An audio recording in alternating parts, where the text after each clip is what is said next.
जिस आप कल देखेंगे हमारे पास विजुअल्स हैं, न्यूज़पेपर में आया है कि वहाँ 200 आदमी भी नहीं पहुँचा था। मैं भाजपा वाला को ये कहना चाहता हूँ कि भाई वो दिन गए कि जो आप हमारे लोगों को ज़िंदगी भर यूज करते रहे, वोट लेते रहे। 4 जून की उस रैली ने पान समाज को ये बता दिया है कि उनको ये पता चल गया है कि अगर पान समाज को कुछ हासिल करना है तो हमें एक रहना होगा। कांग्रेस ने हमें और हमारे समाज के लोगों को इज्जत दिया।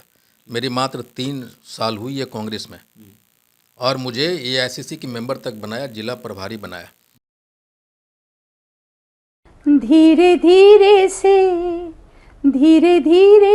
मेरी जिंदगी में आना, धीरे धीरे से दिल को चुराना।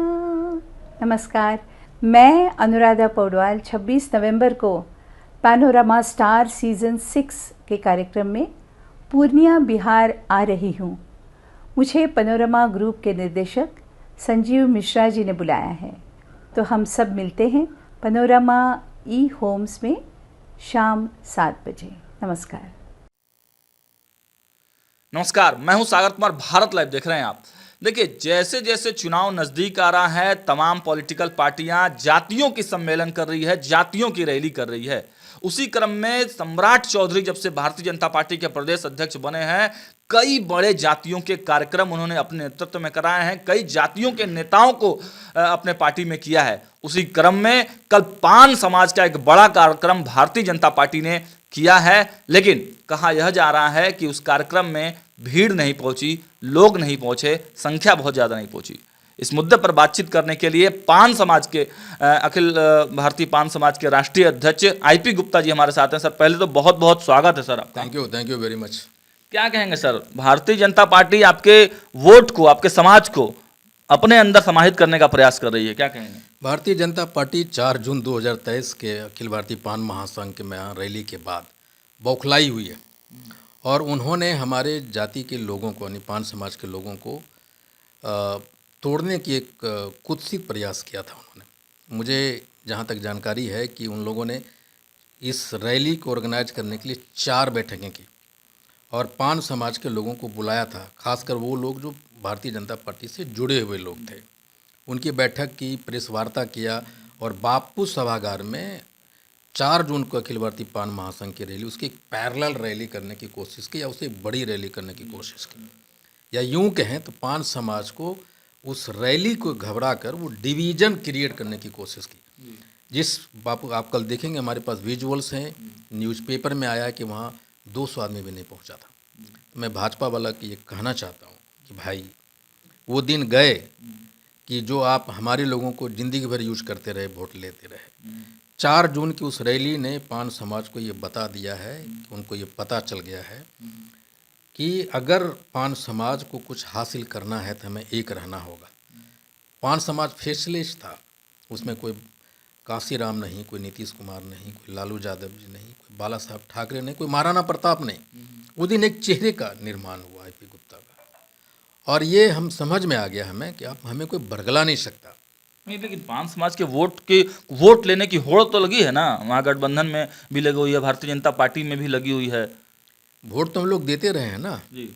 ऐसा तो नहीं है कि हम लोग को वोट, लेकिन हमारी लड़ाई थी, आप टाइटल पे जाइए रैली का जो हमने किया था कि पान को जानो, पान पहचानो, पान को मानो। हमने ये नहीं कहा पान अधिकार रैली। इसका मतलब ये हुआ कि हम अस्तित्व की लड़ाई लड़ रहे थे कि हम वोट दे रहे हैं। हमारी काउंटिंग, वोटों की काउंटिंग या संख्या किसी वेबसाइट पे आपको नहीं मिलता था, हमें कोई पहचानता नहीं था। हम वोट दे रहे हैं, हमारी भीड़ है, ना हम मंच पे हैं, ना हमारी गिनती है, उसकी लड़ाई थी।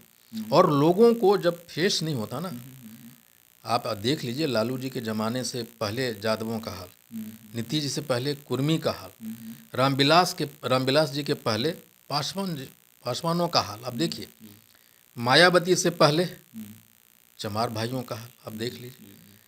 द पान समाज did not have a faceless समाज था। सर, तो इस आपको नहीं लगता सर, जातियों में भी डिवीज़न, इस तरह की जो राजनीति है, पहले तो धर्म की राजनीति, फिर जाति की राजनीति, पिछड़े अति पिछड़े दलित की राजनीति, अब उसमें भी डिवीज़न इस तरह का। देखिए आपको इस सत्यता को पहचानना होगा, मानना पड़ेगा। भारत में बिना जाति की राजनीति संभव नहीं है। मुझे याद है एक आर्टिकल में पढ़ा था या मैं देखा था कि जब जयललिता का देहांत हुआ तो वो किन ब्राह्मण थी, ब्राह्मण में कौन सा कुल था, वहाँ तक पहुँचने के लिए लोग 3-4 दिन तक वेट करते रहे। ये तो सच्चाई है।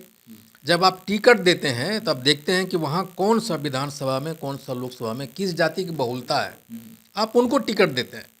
समाचार पत्रों में ये दिखाते हैं कि जब मंत्रिमंडल का गठन हुआ है तो कौन सा जाति का कितने हैं, आप लोग दिखाते हैं ना।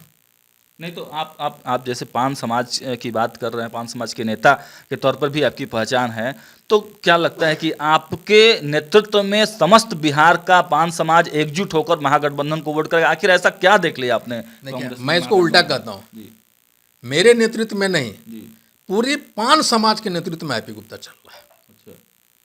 आप इसको ऐसे समझ लीजिए। कांग्रेस में ऐसा क्या देख लिया आपने, महागठबंधन में ऐसा क्या देख लिया? हमने सबको देख लिया ना। कांग्रेस ने हमें और हमारे समाज के लोगों को इज्जत दिया। मेरी मात्र 3 साल हुई है कांग्रेस में और मुझे एआईसीसी की मेंबर तक बनाया, जिला प्रभारी बनाया। आज तक किसी पार्टी ने इतना इज्जत किसी हमारे लोगों को दिया था क्या? ये 4 जून के बाद लोगों को पहचानने लगा है, लोग गिनने लगा है। लेकिन सर भाजपा जिस प्रकार की रणनीति रच रही है, कार्यक्रम कर रही जातियों की, डर तो लगता होगा ना सर अपने बिना डर के थोड़े। अच्छा, वो आज तक कभी भाजपा ने पान समाज की तरह रैली की कोशिश नहीं किया, हमारे लोगों को कहीं पहुंचाया नहीं। आज क्यों कर रही है वो? अगर ये 4 जून नहीं होता तो हम भी वहीं होते जहां पहले थे। तो भारतीय जनता पार्टी से आपको भी तो संपर्क किया गया होगा सर?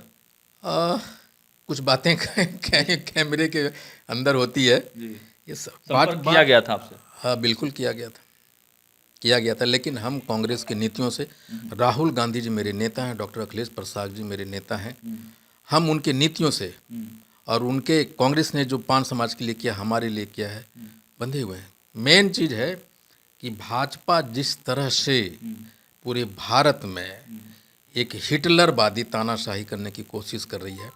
अब जरा सोचिए ना, सारे नौजवान तो उनको वोट दिया था ना।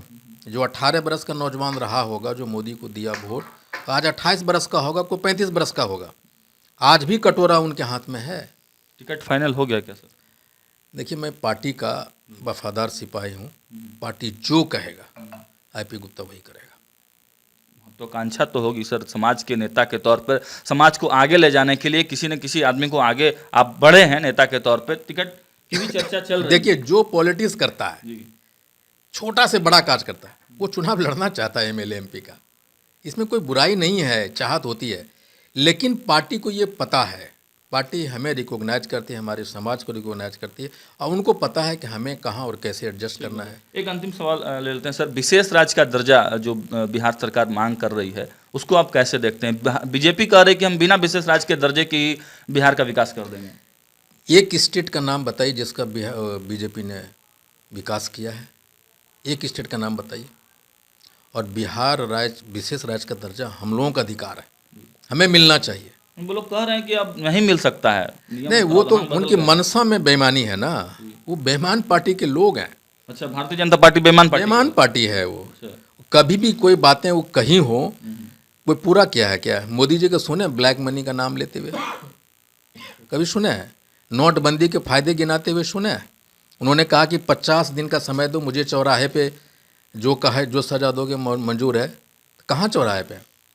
जब जब ज्वलंत मुद्दा आता है मोदी के सामने, उससे अपनी आंखें फेरते हैं, चाहे किसान का मुद्दा हो, मणिपुर का हो, बेरोजगारी हो, कभी बोलते सुना है उन्होंने?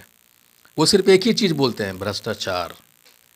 भ्रष्टाचार का कौन खिलाफ है? नहीं भाई, आप नहीं है, मैं नहीं हूँ, लेकिन सेलेक्टिव भ्रष्टाचार है। आप करो तो भ्रष्टाचार नहीं, मैं करूं तो भ्रष्टाचार, और मैं आपके पार्टी में आ जाऊं तो मैं दाग रहित। ये तो राजनीति है। चलिए, तो देखिए, ये थे आईपी गुप्ता, पान समाज के बड़े नेता के तौर पे इनकी बिहार में पहचान है और अभी कांग्रेस में है, और इन्होंने भारतीय जनता पार्टी को स्पष्ट रूप से कह दिया है कि पान समाज जो है अब टूटने वाला नहीं है, बिखरने वाला नहीं है, पूरी तरह से एकजुट है। और इतने दिन से पान समाज के नेताओं को जो ठगने, पान समाज को जो ठगने का काम चल रहा था, अब उसको बंद होगा और उनकी हकमारी जो की गई थी उसको महागठबंधन और कांग्रेस के लोगों ने उसको हक देने का काम किया है और आगे भी होगा। फिलहाल खबरों बना देखते रहिए भारत लाइव। बहुत बहुत धन्यवाद। अगर ये वीडियो पसंद आई और वह बिहार के राजनीति और बिहारियत से सरोकार रखेनी तो सब्सक्राइब बटन दबा के चैनल के सब्सक्राइब कर ली ओजे एगो घंटी बा, ओकरा बटन दबा देला से कुल सटीक और मारक खबर रुआ मुफ्त में मिल जाई। अगर रुआ पत्रकारिता के हमनी के नया प्रयोग में सहयोग कर चाहतानी तो ज्वाइन बटन दबा दी। पेटीएम नंबर नोट कर ली 9386816700। धन्यवाद।